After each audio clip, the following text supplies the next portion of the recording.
चल। हाँ, तो सुनो, ये टॉपिक क्या था भाई? सिंपल सा बात कि magnetic dipole moment of current carrying coil. ठीक है, अब समझिए, कॉइल पहली बात किया बहुत तरह का हो सकता है। कॉइल कोई भी अगर जिसमें करंट फ्लो करता है, एक closed path in which the current is flowing, वो क्लोज पाथ क्या कहलाता है? कॉइल। समझ में आ रहा है? अब करंट कैरिंग कॉइल, करंट है तभी तो मैग्नेटिज्म है, इलेक्ट्रोमैग्नेटिज्म तभी ना है, जो ये चैप्टर हम लोग पढ़ रहे हैं। ठीक है, अब हम लोगों ने कोई सिलेबस में कौन सा कॉइल है बोलो? सर्कुलर। एज इट इज देख पा रहे होंगे कि एक डायरेक्शन हमने करंट के इसमें शो कर दिया है। अब इसका मैग्नेटिक डायपोल मोमेंट हमको निकालना है। ठीक है, तो we have to find out the magnetic dipole moment of this current carrying coil. Okay, अब वी ऑलरेडी नो दैट कि इसमें करंट कैसा होगा, तो देख पा रहे हो कैसा है? ऊपर से एंटी क्लॉकवाइज, नीचे से क्लॉकवाइज। अगर करंट के हिसाब से आप डायरेक्शन देखें किस चीज़ का, मैग्नेटिक फील्ड का, तो क्या करते हैं? 4 फिंगर्स को हम करंट की डायरेक्शन में कर्ल करते हैं और थंब हमारा पॉइंट आउट करता है किस चीज़ को? मैग्नेटिक फील्ड के डायरेक्शन को। वो डायरेक्शन हमें पता है कि अपवर्ड डायरेक्शन होगा। अब मैग्नेटिक डायपोल मोमेंट जो इस करंट कैरिंग कॉइल का होगा, वो आपका दो बातों पे डिपेंड करेगा। किन किन पे? The current flowing the coil और दूसरा एरिया ऑफ द कॉइल। ठीक है, और इसके अकॉर्डिंग फिर हम लोग जब जाते हैं आगे तो क्या देखते हैं कि m जो है फॉर्मूला बन जाता है इक्वल टू आई इंटू ए। ठीक है, एक्चुअली में जब प्रोपोर्शनलिटी के साइन से इक्वलिटी के साइन में तुम रिप्लेस करते हो तो कांस्टेंट से गुना होता है, उस कांस्टेंट की वैल्यू यहाँ पर कितना है? 1। उसको लिखने की जरूरत नहीं है, दैट्स वाई हमने m इक्वल टू आई है। अगर n टर्न्स है तो कितना हो जाएगा? m इक्वल टू एन आई है। ठीक है, और वेक्टर फॉर्म आपका ये हो जाएगा। और मैग्नेटिक डायपोल मोमेंट का डायरेक्शन किसके डायरेक्शन में होगा बताओ? मैग्नेटिक फील्ड के डायरेक्शन में ऑलवेज। तो नोट लिखिए, तो एक नीचे में नोट लिखिए कि the direction of magnetic dipole moment, the direction of magnetic dipole moment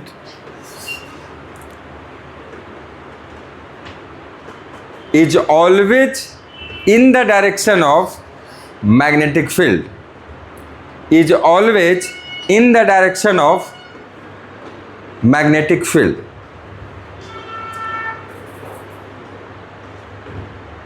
ठीक है, मैग्नेटिक फील्ड के डायरेक्शन में होगा हमेशा।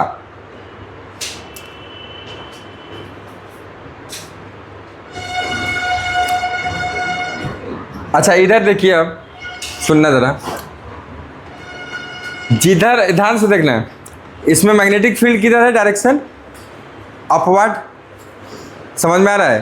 तो देखो, और नीचे से अगर बात करो तो किधर है? नीचे से, नीचे जैसे ऊपर वाले फेस से देखा तो हमको क्या दिखा? अपवर्ड। और नीचे वाला फेस से भी देखेंगे तो क्या दिखेगा? अपवर्ड। कोई दिक्कत नहीं है। अब ध्यान से देखो, नीचे से हमको क्या दिखेगा कि फील्ड जो है फील्ड लाइन्स की अगर बात करें तो फील्ड लाइन्स क्या कर रहा है? इंटर कर रहा है। दिख रहा है ना? ये समझ आ रहा है? इंटर करेगा। और ऊपर वाले फेस से देखने पे क्या लगेगा हमको? ये कैसा जा रहा है? बाहर जाएगा। ये समझ आ रहा है? ये ऐसा बाहर जाएगा। ठीक है, ये यहाँ भी आपको एक एरो देते हैं। ठीक है, तो अब देखो नीचे वाला फेस, अच्छा क्लास 10 के अंदर आपने पढ़ा होगा बार मैग्नेट, पढ़ा है ना? बार मैग्नेट में क्या होता है? एक नॉर्थ पोल और एक साउथ पोल। बेटा नॉर्थ पोल से क्या निकलता है? Magnetic field lines. और इंटर कहाँ से होता है? साउथ पोल से। याद है ना? देखो ऐसा ही कुछ दिखेगा। अपवर्ड फेस इस कॉइल का हमको क्या दिख रहा है? जहाँ से मैग्नेटिक फील्ड निकल रहा है। और नीचे वाला जो फेस है उससे अगर देखोगे तो क्या दिखेगा? कि इंटर कर रहा है। समझ आ रहा है? तो एक्चुअली में एक कॉइल का देखो, जैसे टायर देखे हो ना, टायर साइकिल का टायर समझो, उसमें करंट अगर फ्लो कर रहा है, देखो कैसा, ऐसा। ठीक है, ये करंट फ्लो कर रहा है तो इसमें ध्यान से देखो कि मैग्नेटिक फील्ड लाइंस इंटर कर रहा है और फिर बाहर करके, फिर इंटर कर रहा है, बाहर करके, हर जगह ऐसे। समझ आ रहा है? ऐसे मतलब आपका upper face behaves like a north pole and lower face behaves like a south pole. तो आपको इसको, इस चीज़ को एक इक्विवेलेंट बार मैग्नेट की तरह भी आप शो कर सकते हैं इसको इस तरह से। आपको पता है ना कि ये N होता है सर, ये S होता है, और यहाँ से देखो, यहाँ से फील्ड लाइंस निकलती है और यहाँ से इंटर करती है, और यहाँ से फिर से फील्ड लाइंस एक इधर भी दिखा देते हैं, फील्ड लाइंस निकलती है और यहाँ से इंटर करती है। तो आपको इसी तरीके से इसका भी बिहेवियर होगा। तो हम एक करंट कैरिंग सर्कुलर कॉइल को ट्रीट कर सकते हैं एज अ छोटा सा, बहुत ही छोटा सा बार मैग्नेट की तरह, है ना। इसमें भी जो चीज़ होता है वही चीज़ तो इसमें भी होता है, समझ में आ रहा है। तो नीचे में एक टॉपिक लिखिए करंट कैरिंग कॉइल, लिखो छोटा सा टॉपिक स्टार लगा के, current carrying coil as a bar magnet, current carrying coil as a bar magnet, coil as a bar magnet हो गया। अब इधर देखिए, इन दोनों डायग्राम को आपको फिर से बनाना पड़ेगा, ठीक है। बनाइए, इसको भी बनाइए एक तरफ इसको बनाइए।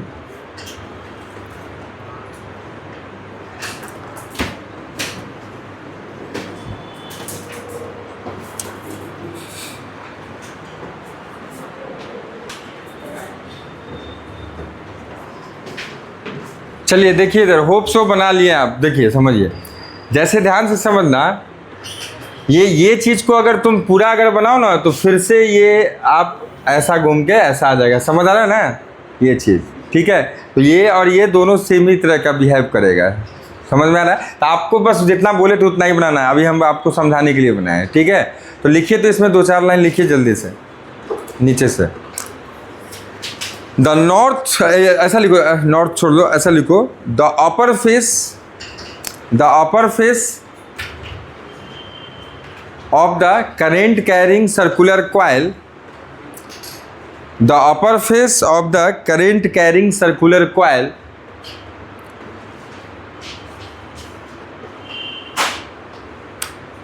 ठीक है, behaves like a north pole, whereas the lower face behaves like a south pole।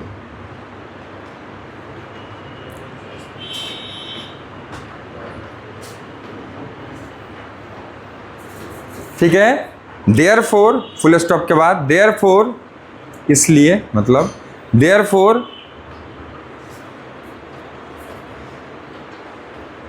a current carrying circular coil can be treated as a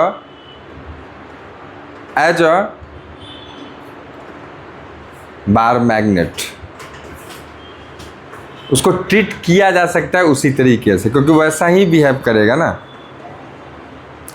a bar magnet, ठीक है। चलिए, can be treated as a bar magnet, okay. चलिए अब आता है बाबू आगे, ध्यान से समझिए। नेक्स्ट टॉपिक है आपका कौन सा? नेक्स्ट टॉपिक है सोलेनॉइड।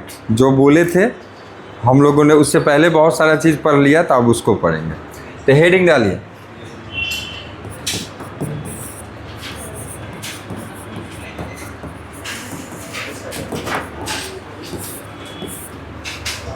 पहले तो ये चीज़ बताइए, किसी ने, कोई जानते हैं इसको किसको कहते हैं सोलेनॉइड? थोड़ा बहुत पढ़ा है खुद से? हैं 10th में? हाँ 10th में पढ़ा होगा। क्या था? हाँ बिल्कुल बिल्कुल बिल्कुल बिल्कुल बिल्कुल, हाँ। चलिए कोई बात नहीं। देखो इधर देखिए, एक मान लीजिए एक सिलिंड्रिकल शेप का कोई बॉडी है, ओके। इसके ऊपर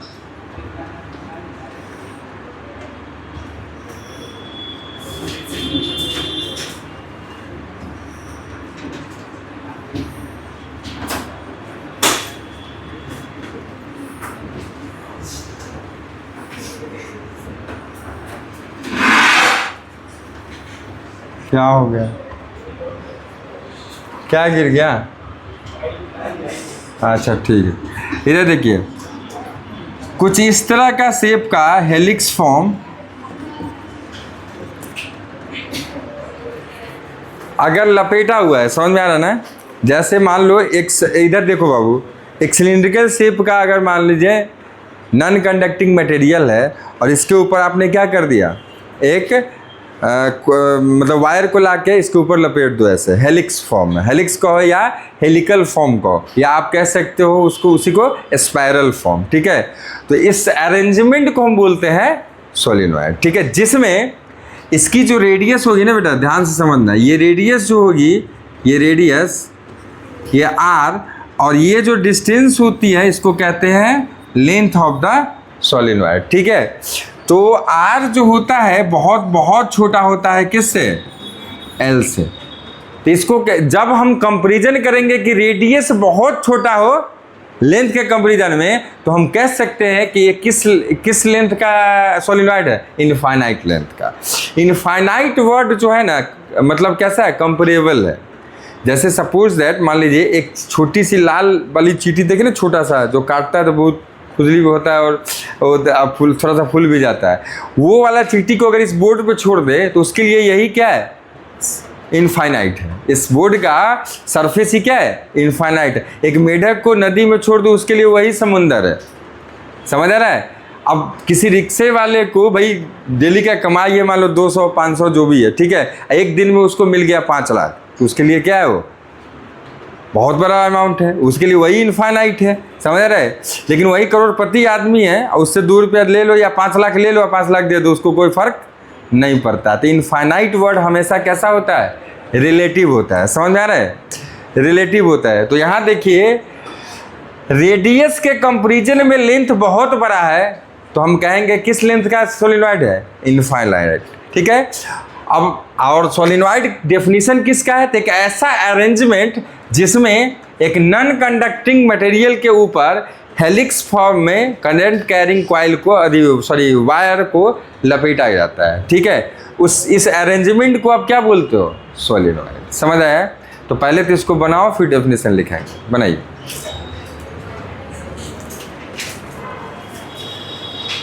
जल्दी जल्दी।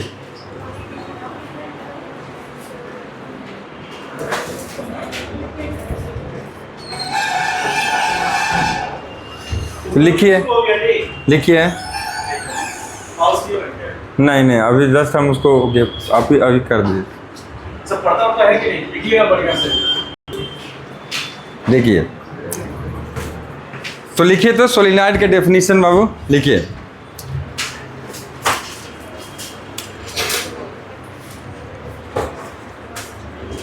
द करेंट कैरिंग वायर, देखिए, the current carrying wire wounded over a non-conducting material, wounded आता लपेटा वाला इंग्लिश, हाँ, तो wounded over a non-conducting material,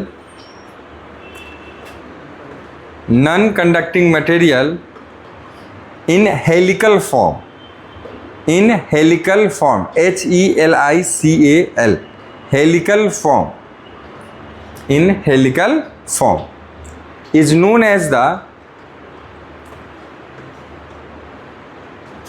solenoid, is known as the solenoid, ठीक है? solenoid। अब इधर देखो बाबू, एक आइडियल सोलिनॉइड आपका क्या होगा? उसी को कहेंगे जिसका लेंथ बहुत बड़ा होगा इन कंपैरिजन टू क्या? बोलो, रेडियस। तो लिखिए, लिखिए आगे। नेक्स्ट पॉइंट बना के an ideal solenoid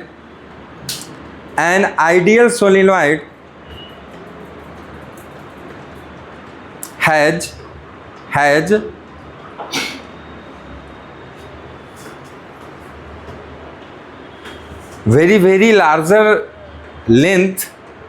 very larger length than the radius,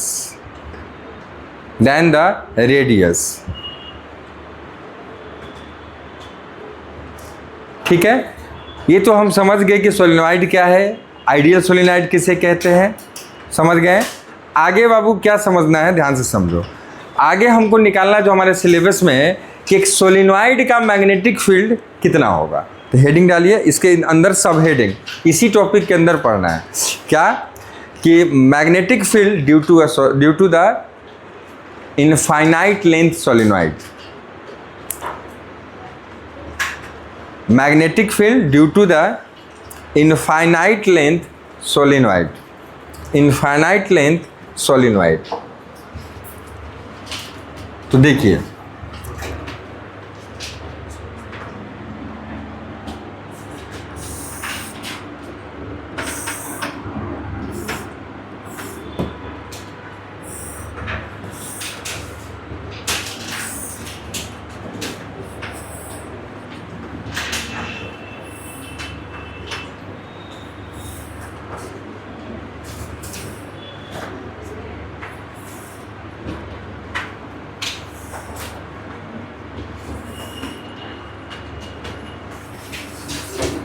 देखो अब इसमें किसी तरीके से हम करंट बहा देते हैं, ठीक है, ध्यान से देखो।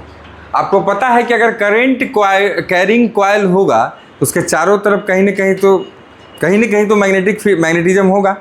अब ध्यान से देखो, मैंने आपको करंट कैरिंग सर्कुलर कॉइल के लिए मैग्नेटिक फील्ड का डायरेक्शन निकालने का तरीका बताया है। क्या बताया है, इधर देखना कैसा जा रहा है, बताओ।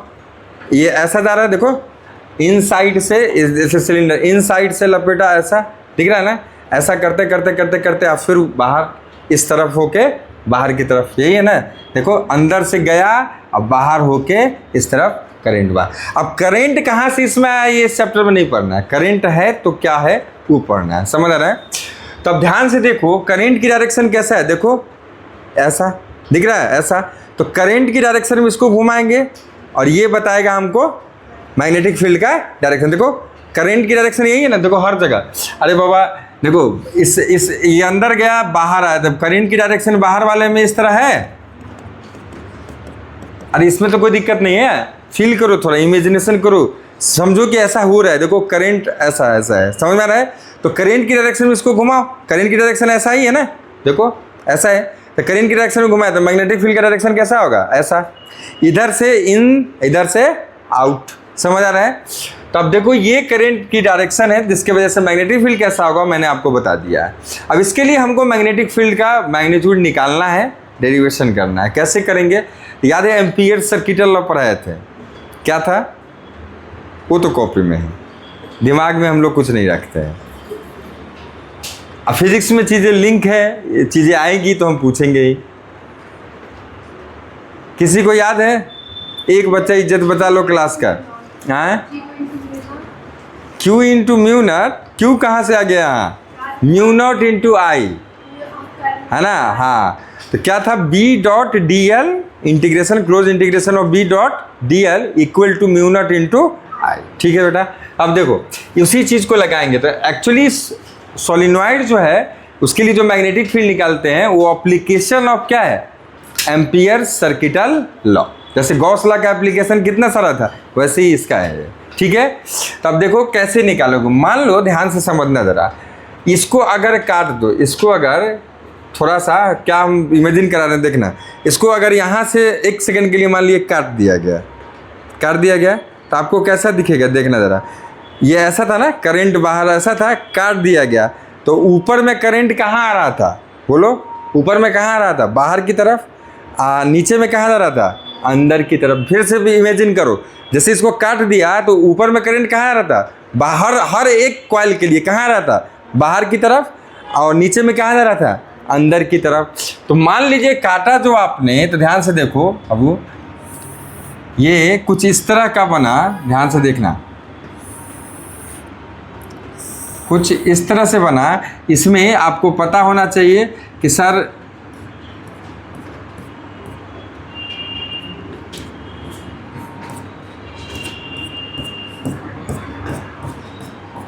थोड़ा बहुत बना देते हैं। देखो ऊपर में कैसा जा रहा है बताओ, बाहर, नीचे में अंदर। तो देखो बाहर के लिए क्या यूज करते हो, डॉट। तो ऊपर में कैसा, डॉट, समझ आ रहा है, और नीचे में कैसा, क्रॉस, बहुत बढ़िया, इस तरह से, ठीक है, कोई दिक्कत नहीं ना, इस तरह से आ जाएगा, ठीक है। इसका एक और बनाते हैं यहाँ पे ज़रा समझाने के लिए आपको। देखो ऊपर में आपका है डॉट, डॉट, ठीक है, और नीचे में आपका कैसा, क्रॉस, क्रॉस, ठीक है।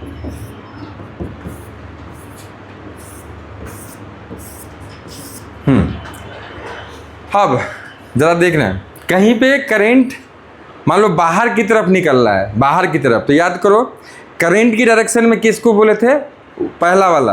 तो जैसे एक स्ट्रेट करंट कैरिंग अगर वायर होता है तो उसमें करंट की डायरेक्शन में किसको रखते हैं, इसको, और ये बताता है मैग्नेटिक फील्ड का डायरेक्शन, समझ आ रहा है। तो यहाँ देखो करंट की डायरेक्शन में, देख करंट किधर आ रहा है, बाहर, किधर आ रहा है, बाहर, ध्यान से देखो।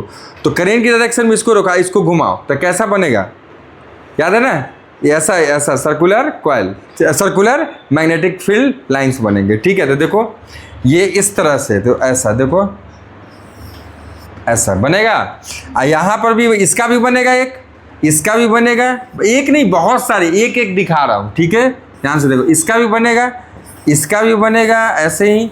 अब किसका क्या डायरेक्शन एरो देंगे, ठीक है। तो देखो ये बाहर की तरफ है, देखो डॉट है बाहर की तरफ, सुनना, तो देखो ये कैसा, ऐसा बनेगा, ऐसा देखो मेरी उंगली को, ये यहाँ पर कैसा जाएगा, इस तरह से, ऐसे।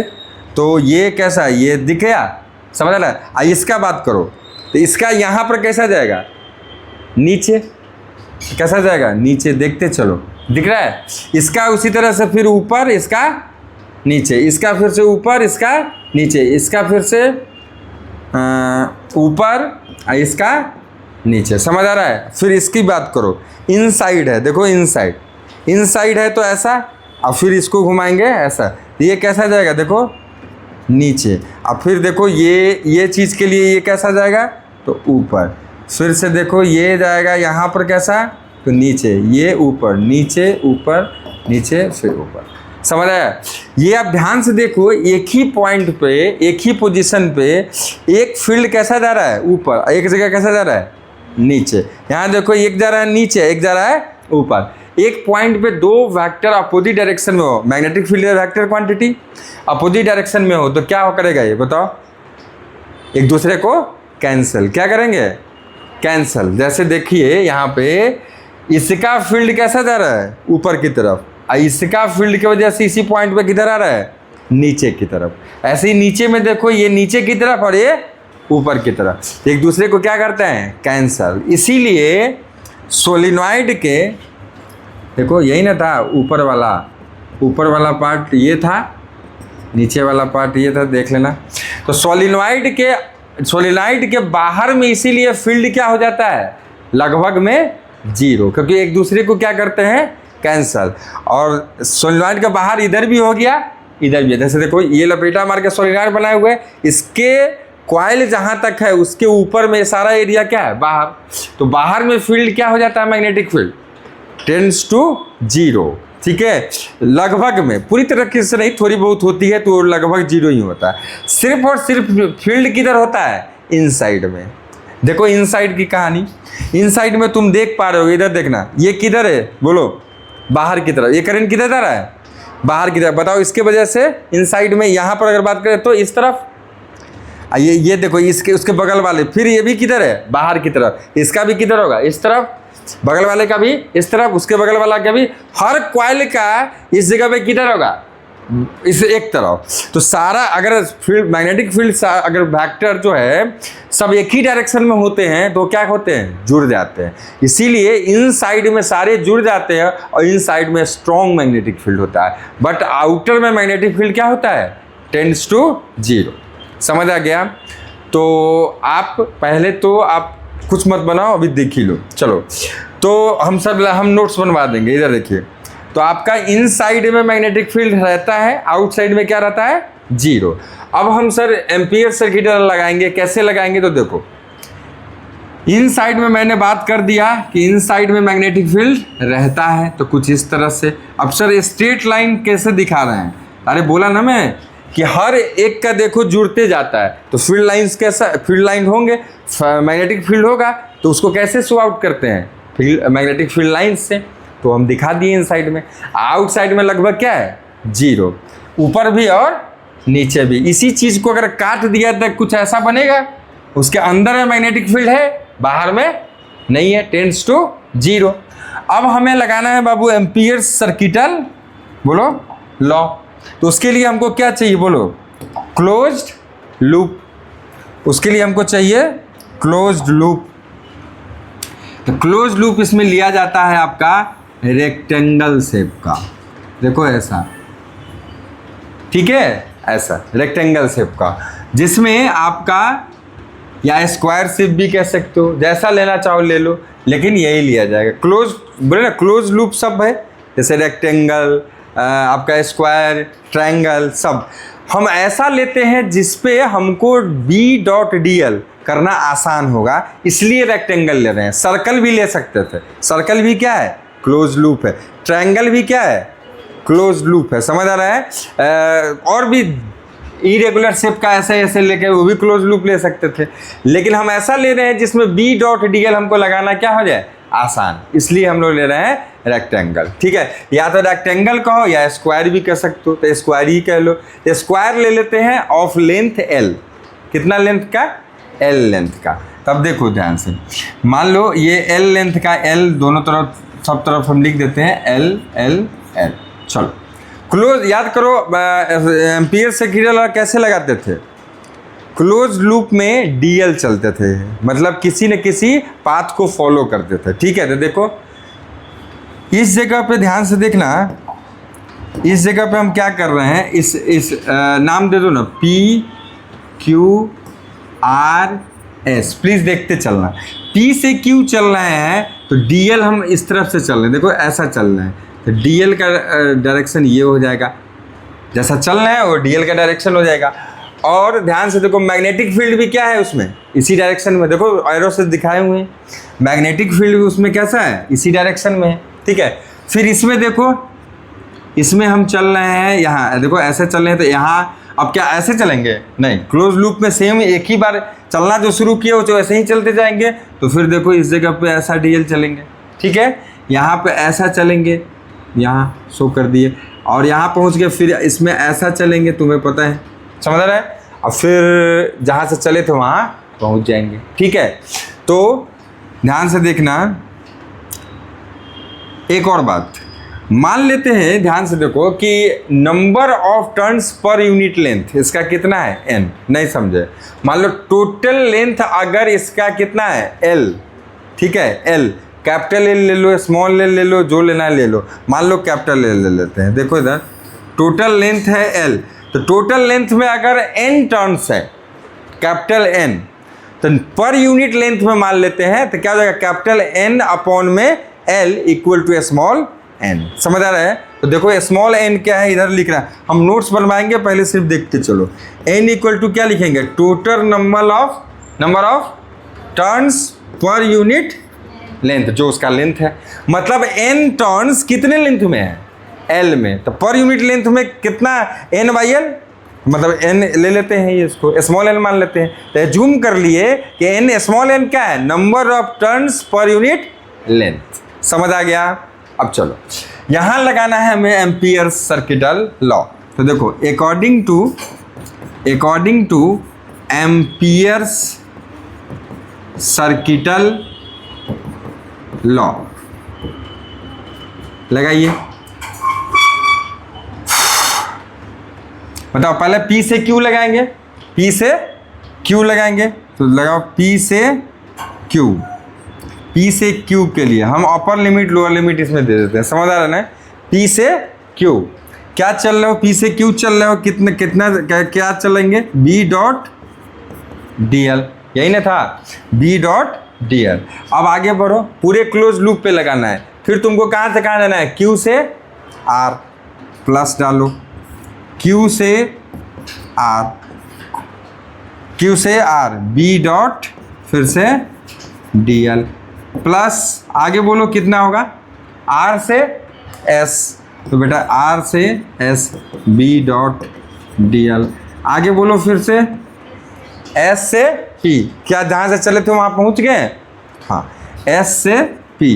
बताइए फिर से क्या डालेंगे? B dot D L equal to आपका क्या होता है बोलो? Mu naught times of I enclosed, यही ना, जो भी आई उसके अंदर होगा, उस लूप के अंदर आई जितना होगा। तो पहले बताओ कि आई इनक्लोज्ड कितना है? एक, देखो इधर एक लूप में करंट कौन सा जा रहा है? आई। अब ये आई को ध्यान से समझो, हम क्या बोल रहे हैं प्लीज सो समझने की कोशिश करना, तब समझोगे। हम यहाँ भी नहीं लिख रहे हैं, ध्यान से देखना। ये जो तुमने लिया है लूप, ध्यान से देखो लूप, ये लेंथ कितना है इसका? एल एल एल एल, समझ रहे? तो एल लेंथ के अंदर कि इसको तुमने ये क्या बनाए थे कि इस सोलेनॉइड को अगर काट दो, बीचों बीच से ऐसे काट दिए, तो बहुत सारे लूप्स होंगे, ठीक है? तो एक लूप में कितना करंट? आई। तो ये जो तुमने एम्पियर सर्कुलर लॉ का जो एम्पीरियन लूप लिया है, इसके इस लेंथ में कितना करंट हो जाएगा? तो एल लेंथ में कितना करंट हो जाएगा? देखो तो ध्यान से देखो, एक लूप में करंट आई, तो number of turns per unit length कितना है? एन। तो एल लेंथ में कितना टर्न्स हो जाएगा? N into L. कौन एल? स्मॉल एल और कैपिटल एल में फर्क है। कैपिटल एल कौन सा एल है? सोलिनॉइड का पूरा लेंथ है। क्या आपने पूरे लेंथ के लिए लगाया है? नहीं, उससे छोटा एक लेंथ लगाया है। कितना? देखो पूरा लेंथ तो ये है एल, ये क्या लगाया है? Small L. इस एल के अंदर कितने टर्न से ये निकालने हैं? तो number of turns per unit length कितना है? एन। तो स्मॉल एल लेंथ में कितना हो जाएगा? तो उस पर गुना कर देंगे, एन इंटू एल। समझ आ रहा है? तो एन इंटू एल, तो एन इंटू एल, और उस हर एक टर्न में कितना करंट? आई। तो टोटल करंट कितना हो गया? N L I. अरे समझ आया कि नहीं? मैं क्या कर रहा हूँ समझो। एक टर्न में कितना करंट? आई। तो number of turns per unit length कितना है? एन। यूनिट लेंथ में इतना है टर्न, तो एल लेंथ में कितना हो जाएगा? स्मॉल एल लेंथ में, तो एन इंटू एल। तो एक टर्न में आई करेंट, तो एन इंटू एल टर्न में कितना करंट हो जाएगा? तो उसको आई से गुना कर देंगे। तो यह आ गया, क्या हो गया? Mu naught times of I enclosed by this Amperian loop. समझ आ गया? अब देखो बी डॉट डी एल, यहां देखना, डी एल तुमने लिया है इस डायरेक्शन में, एल वाले, ये देखो ये लिख दे रहे हैं यहाँ डी एल, ठीक है? यहाँ पे डी एल ये, ठीक है? यहाँ पे डी एल एल उसका लेंथ है, वो डी एल मत मान लेना, डी एल जो तुम चले हो वो मान रहे हो, ठीक है? तो देखो डी एल, देखना डी एल और मैग्नेटिक फील्ड दोनों का डायरेक्शन सेम है। समझ आ रहा है ना? डी एल और मैग्नेटिक फील्ड का डायरेक्शन सेम है, तो एंगल कितना हो गया? दोनों के बीच एंगल कितना हो जाएगा? 0 डिग्री। अरे इसको तोड़ते हैं तो क्या आता है? B D L cos theta ना, तो कितना आ जाएगा? 0 डिग्री। अच्छा यहाँ देखो तो एंगल डी एल ऊपर, अब मैग्नेटिक फील्ड किधर है? आगे, तो कितना हो जाएगा? 90। समझ आ रहा है?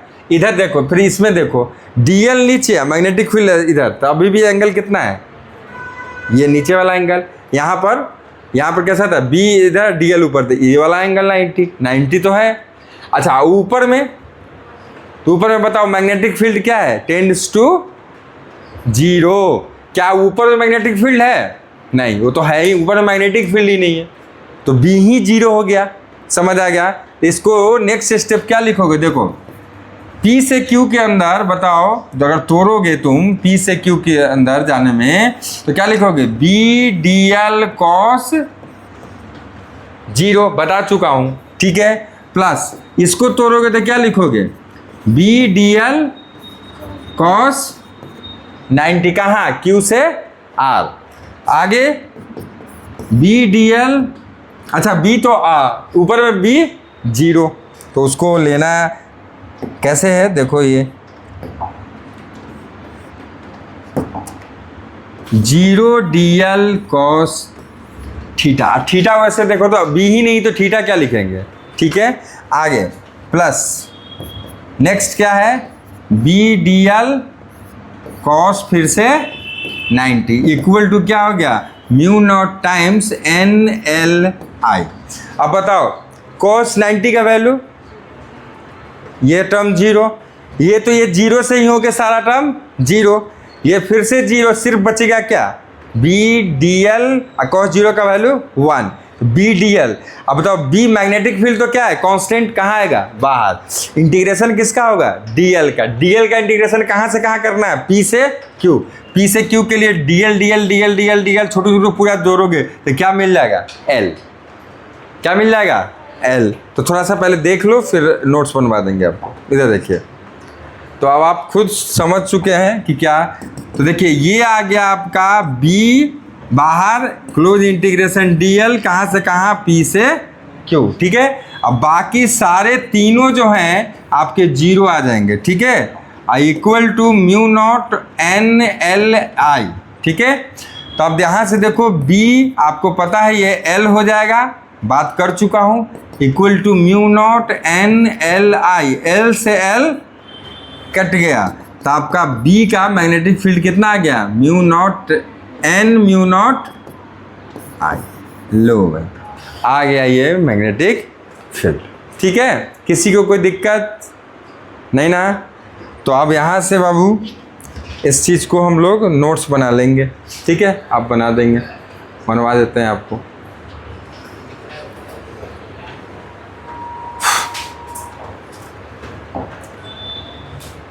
तो एक सेकेंड रुक जाइए, कैसे क्या करना है बताते हैं।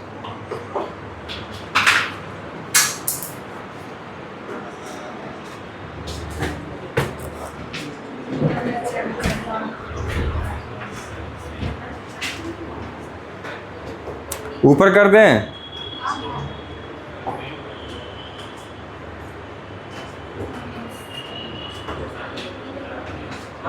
बस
हो गया।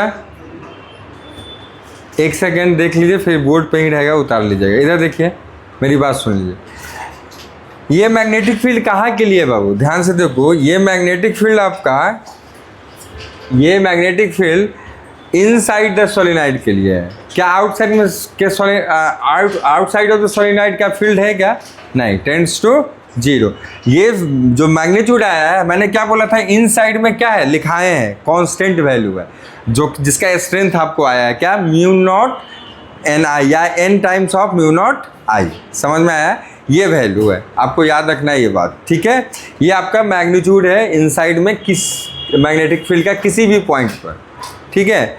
और ये भी ख़त्म नहीं हुआ है, इसका छोटा सा पार्ट आपका फाइनाइट लेंथ का अगर सोलेनॉइड होगा तो बस उसका फार्मूला हमको नहीं पढ़ना है, सॉरी फार्मूला करे डेरिवेशन नहीं पढ़ना है, लेकिन फार्मूला जानना है, तो उसको जान लेंगे नेक्स्ट डे, ठीक है। और उसके बाद क्या बचता है इस चैप्टर में, तो सोलेनॉइड हो ही गया आपका कुछ, फिर आपको हमारा आता है कुछ एक न्यूमेरिकल देख लेंगे, फिर आगे निकलेंगे। आगे हमारा है मूविंग कॉइल गैल्वेनोमीटर, ठीक है, और उसके बाद उसका कन्वर्जन करके आर्मीटर और वोल्ट मीटर कैसे बनाते हैं, ठीक है। और एक और है आपका कि अगर एक करंट कैरिंग कॉइल को यूनिफॉर्म मैग्नेटिक फील्ड में डालते हैं तो क्या उस पर टॉर्क लगता है, ठीक है। तो ये सब बातें करेंगे हम लोग नेक्स्ट क्लास में, ओके। तो इसको उतार लीजिएगा, और थोड़ा सा इसको रिवाइज करके आइएगा, ठीक है, ताकि आगे का चीज़ें आपको इजी लगे। ओके, तो चलो।